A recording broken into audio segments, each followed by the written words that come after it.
Hello दोस्तों, नमस्कार। Target with Rinku channel पर आप सभी का स्वागत है। आप लोग कैसे हैं? तो आज हम देखेंगे संविधान का 131वां संशोधन बिल जो संसद में पेश किया गया है। और इसमें लोकसभा की सीटों की संख्या 543 से 850 कर दिया जाएगा। और क्या क्या इसमें बदलने वाला है, महिलाओं के लिए सीटों की क्या संख्या होगी, कितना प्रतिशत होगा, और किन राज्यों को फायदा होगा और किसे नुकसान होगा। जो दक्षिण भारतीय राज्य हैं उनको काफ़ी नुकसान सहना पड़ेगा, क्योंकि यह जनसंख्या के आधार पर यानी परसीमन के आधार पर सीटों का आवंटन किया जाएगा। जो दक्षिण भारत के राज्य हैं वो जनसंख्या नियंत्रण पर बहुत काम किए हैं, जो सफलपूर्वक काम किए हैं, सफलतापूर्वक काम किए हैं। इसलिए उनको इस बिल से काफ़ी नुकसान होने वाला है और उत्तर भारत राज्य को काफ़ी फायदा होने वाला है। जो यानी संसद में उनका प्रतिनिधित्व बढ़ने वाला है और दक्षिण भारत के राज्यों का प्रतिनिधित्व कम होने वाला है। इसलिए दक्षिण भारत के जो राज्य हैं वह इसका विरोध कर रहे हैं, पुरजोर से विरोध कर रहे हैं। तो आइए हम लोग देखते हैं कि संघ सरकार द्वारा संविधान का 131वां संशोधन विधेयक 2026 प्रस्तुत किया गया है। यह जिसमें लोकसभा की सदस्य संख्या को बढ़ाने, परसीमन प्रक्रिया में बदलाव तथा महिला आरक्षण के शीघ्र क्रियान्वयन से संबंधित महत्वपूर्ण प्रावधान किए गए हैं। तो यह परसीमन प्रक्रिया क्या है? परसीमन प्रक्रिया जो है यह एक राज्य क्षेत्र में, जैसे कि निश्चित राज्य क्षेत्र में लोकसभा और विधानसभा के सीटों का पुनर्निर्धारण यानी क्षेत्र के हिसाब जनसंख्या के आधार पर किया जाता है। तो इसमें क्या है, महिला आरक्षण के शीघ्र क्रियान्वयन से संबंधित महत्वपूर्ण प्रावधान किए गए हैं। जो इसको लेकर दक्षिण भारत के राज्यों ने काफ़ी विरोध किया है कि उन्होंने जनसंख्या नियंत्रण पर काफ़ी महत्वपूर्ण काम किए हैं, उसमें सफलता प्राप्त किए हैं। और जो उत्तर भारत के राज्य हैं उनकी जनसंख्या ज़्यादा है, इसलिए उनका लोकसभा में प्रतिनिधित्व ज़्यादा है, यानी संसद में प्रतिनिधित्व ज़्यादा होने वाला है। इसलिए दक्षिण भारत के राज्य इसका विरोध कर रहे हैं। तो भारतीय संविधान के अनुच्छेद 81-82 लोकसभा की संरचना तथा परसीमन की प्रक्रिया को नियंत्रित करते हैं। जो अनुच्छेद 81-82 है यह लोकसभा के संरचना तथा परसीमन की प्रक्रिया को नियंत्रित करते हैं।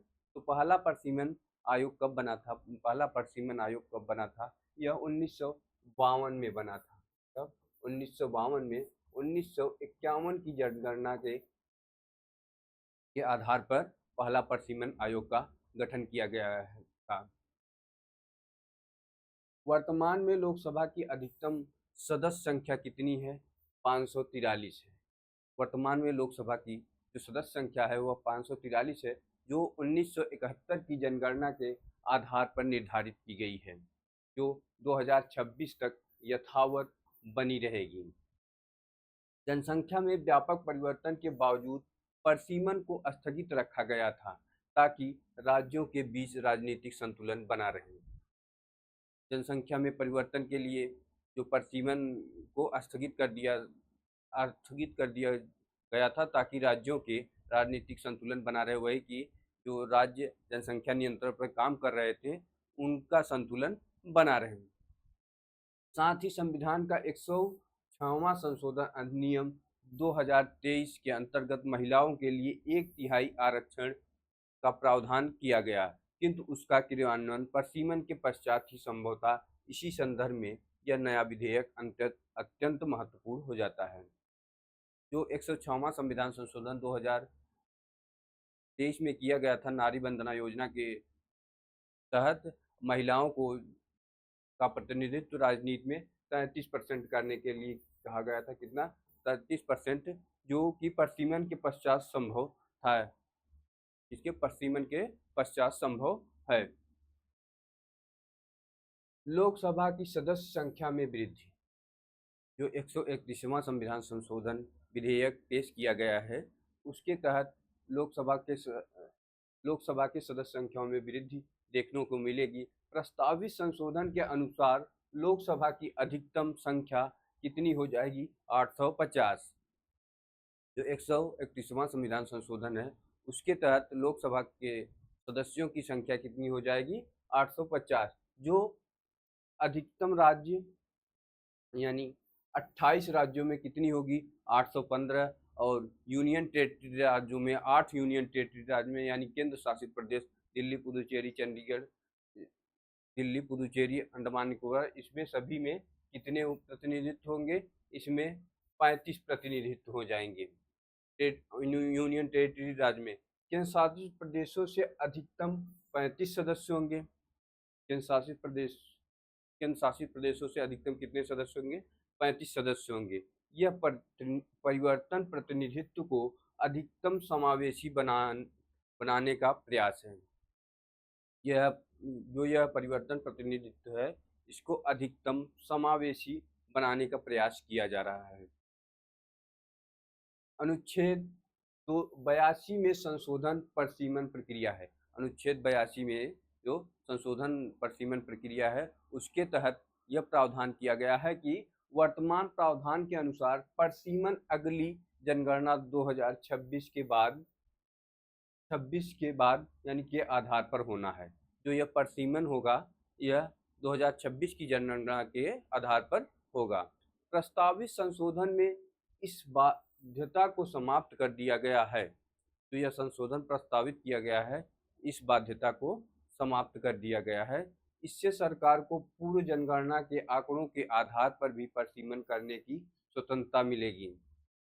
जो यह संशोधन है यह जनगणना की बाध्यता को समाप्त कर दिया गया है और तब जिससे सरकार को पहले की जनगणना के आंकड़ों के आधार पर परिसीमन करने की स्वतंत्रता मिल चुकी है। परिणाम स्वरूप परिसीमन प्रक्रिया शीघ्र प्रारंभ हो सकेगी, जिसके परिणाम स्वरूप जो ये बाध्यता जनगणना की बाध्यता 26 वाली समाप्त कर दी गई है उसके अनुसार परिणाम स्वरूप परिसीमन प्रक्रिया शीघ्र प्रारंभ होगी। अनुच्छेद 334A में संशोधन महिला आरक्षण। अनुच्छेद 334A में संशोधन महिला आरक्षण को परिसीमन के पश्चात लागू करने की शर्त को यथावत रखते हुए यह सुनिश्चित किया गया है कि परिसीमन शीघ्र हो सके। इससे आगामी चुनाव में महिला आरक्षण लागू होने की संभावना बढ़ जाती है।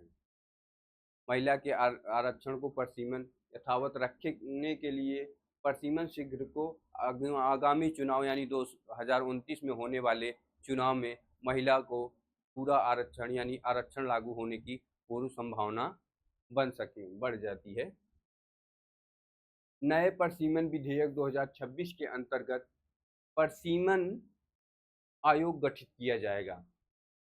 नए परिसीमन विधेयक 2026 के अंतर्गत एक परिसीमन आयोग का गठन किया जाएगा, जिसमें परिसीमन आयोग के अध्यक्ष कौन होंगे? उच्चतम न्यायालय के वर्तमान या पूर्व न्यायाधीश और उसके सदस्य होंगे निर्वाचन आयुक्त तथा संबंधित राज्य के निर्वाचन आयुक्त, और सहयोगी सदस्य होंगे सांसद एवं विधायक मताधिकार। तो इसके अध्यक्ष कौन होंगे? उच्चतम न्यायालय के वर्तमान या पूर्व न्यायाधीश, और सदस्य मुख्य निर्वाचन आयुक्त तथा संबंधित राज्य के निर्वाचन आयुक्त। जिस राज्य से संबंधित होगा उस राज्य के निर्वाचन आयुक्त इसके सदस्य होंगे। और सहयोगी सदस्य कौन होंगे? सांसद एवं विधायक जो मताधिकार रहित होंगे। प्रतिनिधित्व का लोकतांत्रिक विस्तार क्या है? लोकसभा की सदस्य संख्या को बढ़ाने से जनसंख्या के अनुरूप प्रतिनिधित्व सुनिश्चित होगा। जो लोकसभा की सदस्य संख्या को बढ़ाया जाएगा वह जनसंख्या के अनुरूप प्रतिनिधित्व को सुनिश्चित करेगा, जिससे लोकतंत्र अधिक उत्तरदायी बना रहेगा। महिला सशक्तिकरण परिसीमन प्रक्रिया को शीघ्र करके महिला आरक्षण को लागू करने का मार्ग प्रशस्त होगा, जो लैंगिक समानता की दिशा में महत्वपूर्ण कदम है। इसका निष्कर्ष क्या निकलेगा? यह निष्कर्ष है कि विधेयक भारतीय लोकतंत्र के ढांचे में संरचनात्मक परिवर्तन संकेत देता है। यह जो विधेयक है भारतीय लोकतंत्र के ढांचे में संरचनात्मक परिवर्तन का संकेत देता है। एक ओर यह प्रतिनिधित्व को अधिक समावेशी बनाने का प्रयास है, वहीं दूसरी ओर यह संघीय संतुलन यानी राजनीतिक प्रतिस्पर्धा एवं संवैधानिक मर्यादाओं के संदर्भ में नए प्रश्न भी उत्पन्न करता है। अतः इसकी सफलता इस बात पर निर्भर करेगी कि इसे किस प्रकार संतुलित एवं पारदर्शी ढंग से लागू किया जाता है। तो इस विधेयक से जो 131वां संविधान संशोधन विधेयक है, जो कानून लागू होने वाला है, इससे दक्षिण भारतीय राज्यों के अगर जनसंख्या के प्रतिनिधित्व के हिसाब से सीटों को बढ़ाया जाता है तो दक्षिण भारत के राज्यों को काफ़ी नुकसान, उनका यानी संसद में प्रतिनिधित्व बहुत कमज़ोर हो जाएगा और उत्तर भारत के राज्यों का प्रतिनिधित्व बढ़ जाएगा। तो आज का सेशन यहीं समाप्त करते हैं, फिर हम मिलेंगे नेक्स्ट सेशन के साथ, तब तक के लिए धन्यवाद।